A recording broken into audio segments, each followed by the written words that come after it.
Evening troopers. I'm fat, don't be racist.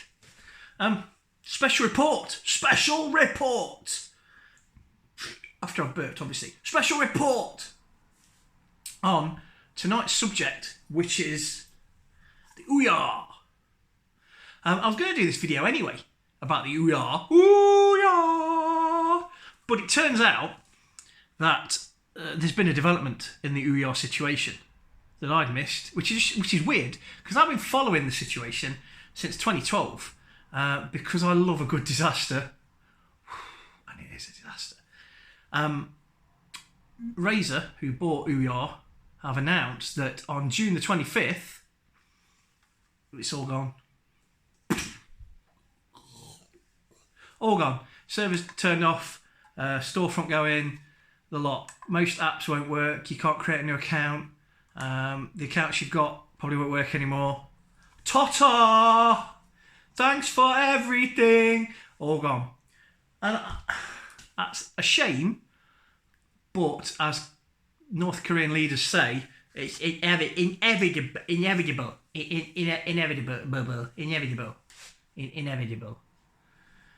Because it was never going to work. To talk you through the OUYA quickly, because there's been loads of videos on YouTube about the OUYA. It was basically an individual called Julie Ehrman, who is either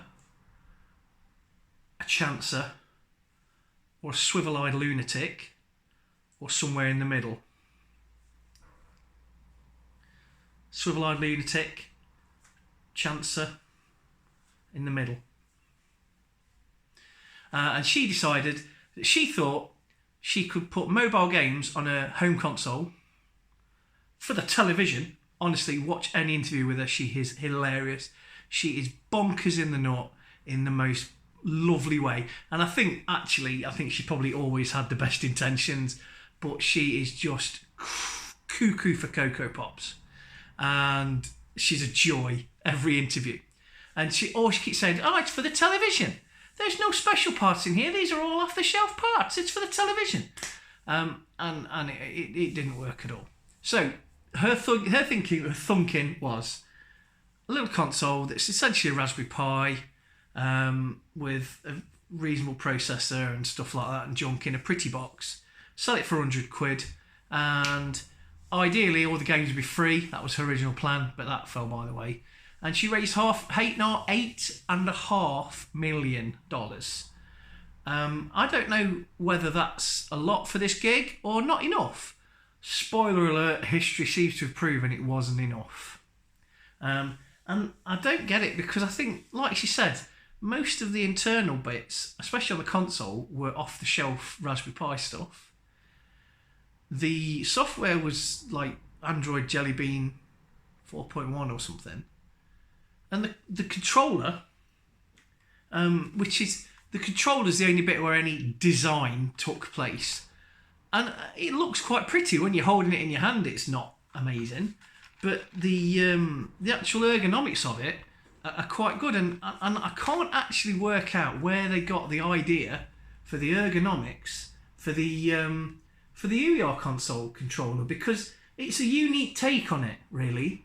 I've never seen anything that remotely comes near the OUYA controller in where the buttons are placed and the colours of the buttons, having a yellow button at the top and a red button on the left and a blue button on the right, and and having two joysticks slightly offset, and it was radical. It was radical idea. And of course, having a touchpad in the middle of the scroll screen. Actually, it doesn't work either, because look, you've got... But, no, it looks pretty. The thing about the OUYA is it looks pretty. And I think that's what got the investors. And I think it got a lot of muggles as well that aren't really gamers. I don't know, because it made $8.5 million on like a Kickstarter GoFundMe type thing. So it had backers. Some people believed in it. And I think she believed in it as well.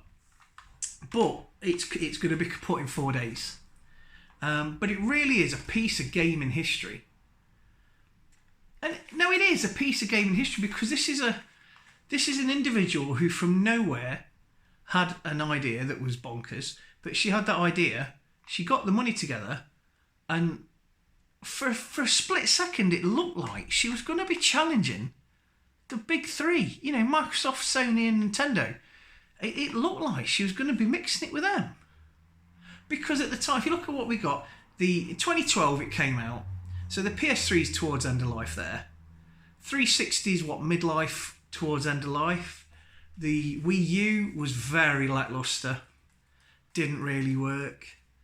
There was a bit of a gap for a low end. We hadn't got, and then you see what's come out the last couple of years with the other micro consoles from Nintendo.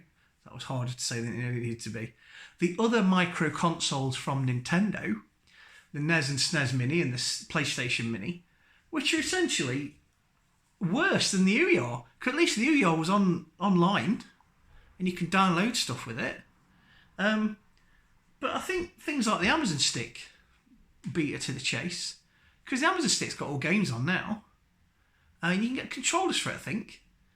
And you've also got Netflix and iPlayer and YouTube and Amazon Films. That even though I pay like £100 a year, I still have to pay like £3 to watch Office Space. I can't work out Amazon Video. I pay you money for free films and then I have to pay for films. By the by, back to OUYA. So, the console is a nice bit of design, but I think the actual shape of that is probably governed by the hardware. But it's still pretty, and there's a bit of weight to it, and it's very plasticky. It's like a early Kia dashboard, not a modern Kias. Kias are nice now. Daewoo. Oh, I haven't been in a Daewoo. Right, but you know, like a cheap Southeast Asian car. It's very plasticky and tinny. The controller's all right when it's got some decent quality batteries in. There's a bit of weight to it, but the springs on the triggers, and this has not been abused. I think this has been used, but I don't think it's been thrashed. And the springs are a little bit tired and worn out. The top buttons clean. It's sad. It's sad, but it's as a gaming collector, for a piece of history, and such a glorious failure, and such hubris. You know, I think I'd like to say I feel sorry for Julie Ehrman, but I think she's probably not letting it get her down. And I think she's probably bounced onto some other project that we'll hear about in a couple of years that will be the cheese grater for the toilet. Or something. Because I think she just has these ideas in her head, and I think she's able to convince people to believe in what she believes in, because I think she's fairly passionate about everything that she's into. And then stuff happens. And I respect that. I respect the fact that she's gone from a punt, I've had this idea, does anyone want to go fund me, to having a company that Razer bought. So, I'm going to give it a salute. Longest way up, shortest way down. You know, when you're wearing an M1 helmet and you bang something against it, it's really loud. Oh. Yeah, my helmet's all crooked. So, that was the OUYA, and that was my take on it. It was never going to work because it was mobile games on a console at home, no crossplay, but every single person in the world's got a mobile phone, virtually. I mean, I saw a tramp the other day with an iPhone. It was a 5, but it was still an iPhone. Oh, a bit of spit there as well. Mum raw. So, another ramble, but shorter than expected. This is the second one I did, because that first one, it was, I don't know. It was so long because I kept getting it all wrong and wrapped around my neck. I'm not a natural public speaker, believe it or not. Yeah, you know it. Okay, so thanks for watching. If you liked it, subscribe. And if you liked it, like. That's the double. That's what I need. And then I'll be back soon with another video. And I hope you have a nice weekend. Good night, troopers.